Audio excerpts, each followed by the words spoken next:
नमस्कार मित्रों, भगवत चर्चा में एक बार फिर आप सबका स्वागत है। हम लोगों ने भगवत गीता के 14वें अध्याय गुण त्रय विभाग योग पे 20 श्लोकों तक चर्चा किया है। इस अध्याय में भगवान श्री कृष्ण ने जड़ पदार्थ के 3 गुणों के बारे में बताया है। उन्होंने ये कहा है कि संसार में जितनी भी जड़ वस्तुएं हैं, पेड़ पौधा नदी नाले कुछ भी हो, उन सब में 3 गुण कॉमन है, सत्वगुण, रजगुण और तमगुण। ये सब में पाए जाते हैं, कोई भी पदार्थ हो चैतन्य को छोड़, क्योंकि जड़ और चैतन्य 2 ही पदार्थ हैं संसार में। इन दोनों के योग का नाम ही है परमात्मा, इन दोनों के योग का नाम ही है परम सत्य, इन दोनों के योग का नाम ही है ब्रह्म। आप कोई भी सत्ता कह दें उस परम शक्ति को, वही है। वो जड़ और चेतन 2 ही तरह से भासता है। वैसे तो अर्धचेतन भी कह सकते हो, लेकिन वो एक बीच की कड़ी है। मोटा मोटा 2 ही विभाग है, जड़ और चेतन।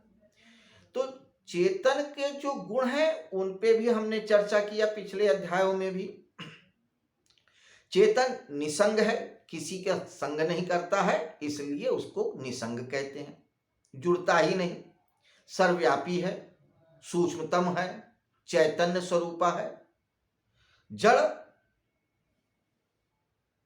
एक देशी होता है, भले चारों तरफ फैला हो, लेकिन उसकी भी लिमिटेशंस है। चैतन्य की कोई लिमिटेशंस नहीं है।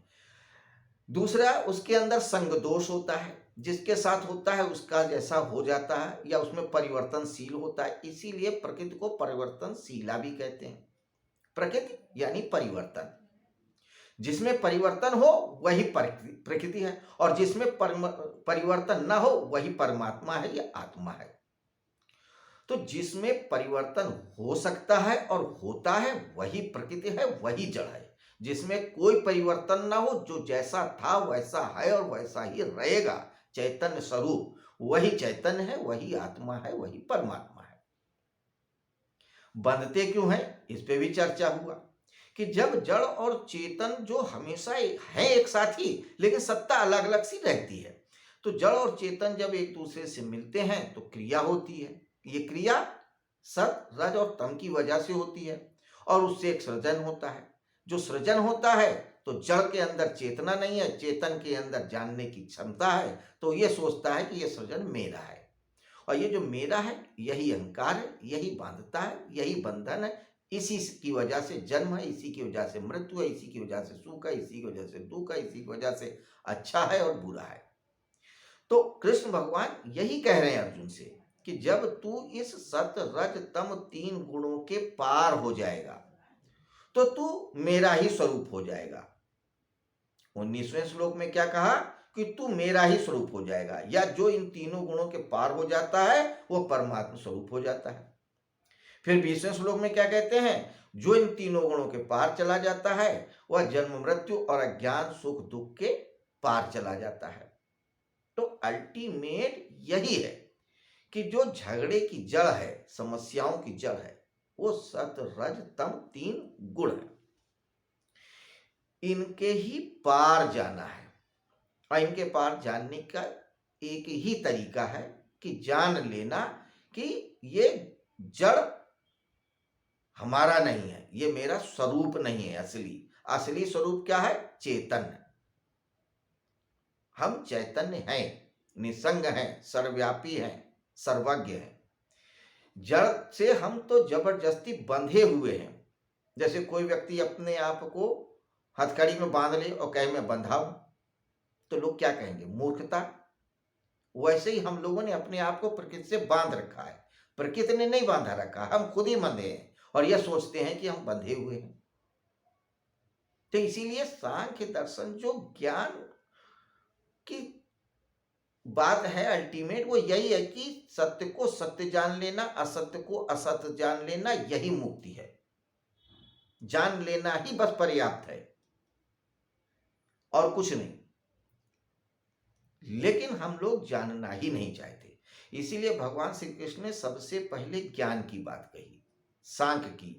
सांख्य का अर्थ सम्यक ज्ञान, कि सम्यक रूप से आप जान जाओ कि क्या सत्य है और क्या असत्य है। यह जान जाओ कि देह अलग है, देह ही अलग है। देह जड़ है, जड़ बंधता है लेकिन गुणों की वजह से। वो भी बंधता नहीं है, चैतन्य अपने आप को सोच लेता है मैं इससे बंधा हूं। जड़ तो कभी बंधा ही नहीं। बंधा होता तो मृत्यु ना होती। देह की मृत्यु क्यों होती है? क्योंकि देह आपसे बंधा ही नहीं है। देह क्षीण होगा, वो आपको छोड़ के चला जाएगा, आपसे अलग हो जाएगा। पेड़ पौधों में क्या होते हैं, उनकी ऊर्जा खत्म होती है, वो पेड़ से गिर जाते हैं, पीले पड़ जाते हैं, गिर जाते हैं, पेड़ को छोड़ देते हैं। क्यों? जड़ तो किसी से जुड़ता ही नहीं है। जब तक उनके अंदर पोषक तत्व है, भोजन पानी कुछ मिल रहा है, या उनको उस रूप में रहने की शर्तें पूरी हो रही तो रहेंगे, नहीं तो फिर वो अलग हो जाएंगे। तो जड़ तो जुड़ता ही नहीं और चैतन्य भी नहीं जुड़ता, लेकिन वो अज्ञान है। इसी को अज्ञान बोलते हैं। इसीलिए भगवान श्री कृष्ण कहते हैं कि जान लेना ही पर्याप्त है, मोर देन सफिशियंट। कि जड़ को जड़ जान लो, चेतन को चेतन जान लो, और गुण को गुण जान लो। अब इन बात को समझाने के बाद भगवान श्री कृष्ण से अर्जुन प्रश्न पूछते हैं कि ठीक है भगवान, आपकी बात बिल्कुल ठीक, मैंने माना कि गुण त्रय यानी 3 गुणों को जान लेना ही परम ज्ञान है। लेकिन जिन्होंने इस परम ज्ञान को जाना है, जिन्होंने सत रज तम 3 गुणों के पार जाने की प्रक्रिया पूरी कर ली है, उन लोगों को हम कैसे पहचाने, कैसे जाने? आप जो कह रहे हैं ठीक है कि ऐसा होता है, लेकिन जिनके साथ ऐसा हुआ है उनको हम कैसे जान लें? हो सकता है समाज में हो ऐसे लोग, तो हम कैसे जान पाए? तो यही प्रश्न वो करते हैं।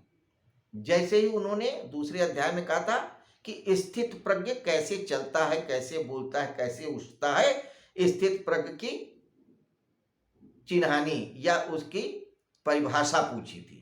वैसे यहाँ पे तीनों गुणों के पार जाने वाले व्यक्ति की चिन्हानी या चिन्ह पूछ रहे हैं 21वें श्लोक पे।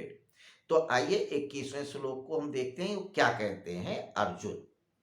तो इस अध्याय में सिर्फ यही एक श्लोक है जो अर्जुन ने बोला है। क्या कहते हैं? अर्जुन वाच, यानी अर्जुन बोलते हैं, कैलिंगै त्रिगुणा नेतान अतीतो भवति प्रभो किमाचारा कथम चैतान त्रिन गुणान अतिवर्तते गुणानि वर्तते। कैलिंगै, हे प्रभु, 3 गुणों से, अतीतो अतीत हुआ, भवति जो हुआ है, हे प्रभु जो इन तीनों गुणों से पार चला गया है, किमाचारा उसके आचार कैसे, कथम बताइए, चैतान त्रिगुणा अतिवर्तते कि वो कैसा व्यवहार कहता है, वर्तते मतलब व्यवहार करता है, यानी कैसे चलता है, उठता है, बैठता है, बोलता है, सोचता है। वही जो दूसरे अध्याय में स्थिर प्रज्ञ के बारे में पूछा था, सेम स्टाइल में प्रश्न कर रहे हैं। क्योंकि हम लोग बाहरी परिवर्तन को, बाहरी आचरण को ही देख पाते हैं, समझ पाते हैं। हमारी जो इंद्रियां हैं वो बाह्य स्वरूप को ही देख पाती हैं, और इस बाह्य स्वरूप से ही, बाह्य आचरण से ही अंतर के स्वरूप का अनुमान करती हैं। दिखता तो बाहर का ही ना, कि कैसे बोल रहा है, कैसे उठ रहा है, कैसे चल रहा है, क्या पहनता है, क्या उड़ता है, क्या खाता है, उसी से अंदाजा लगाते हैं व्यक्ति कैसा है। तो हम लोग भी क्या है, पहनावे उड़ावे से तो समझते हैं कि भाई ये बड़ा खराब व्यक्ति दिख रहा है, ये बड़ा धार्मिक दिख रहा है, ये बड़ा रईस दिख रहा है, ये बड़ा गरीब दिख रहा है, ये अच्छा दिख रहा है, ये बुरा दिख रहा है, उनके चलने उठने बैठने के ढंग से। इसीलिए कृष्ण पूछ रहे हैं, कृष्ण से पूछ रहे हैं अर्जुन कि जो तीनों गुणों से पार चला गया है वो कैसे चलता है, आचार व्यवहार कैसे है, और हम कैसे जाने। तो हिंदी में अर्थ समझिए, हे प्रभु, इन तीनों गुणों से अतीत हुआ मनुष्य, कौन 3 गुण, सत रज तम से, किन लक्षणों से युक्त होता है, उसके क्या लक्षण, क्या कैरेक्टरिस्टिक्स होती हैं, उसके आचरण कैसे होते हैं, लिविंग स्टाइल, उठना बैठना बोलना चलना, एतान इन तीनों गुणों का अतिक्रमण कैसे किया जा सकता है। तो एक तो जो तीनों गुणों से जो अतीत है उसके बारे में बताए कि उसकी रहन सहन बोलचाल वाणी कैसी होती है और इन तीनों गुणों से पार कैसे जाया जाए। अभी तो आपने ये बताया, ठीक है, इन तीनों गुणों के पार जाओगे तो ऐसा हो जाएगा कि आप जन्म मरण और सुख दुख के पार चले जाओगे, परमात्मा स्वरूप हो जाओगे। ये तो ठीक, लेकिन ये हुआ कैसे जाए, विधि भी तो बताइए, तरीका तो बताइए कि हम कैसे पार उतरें। तो अब 22वें श्लोक से लेकर के 27वें श्लोक तक भगवान श्री कृष्ण वही बताते हैं कि तीनों गुणों से अतीत हुए पुरुष की क्या पहचान है और कैसे जाए। इन गुणों पे, इन पहचानों पे हम आगे के श्लोकों पे चर्चा करेंगे कल, ऐसे ही इसी समय, इसी तरह, इसी वजह से।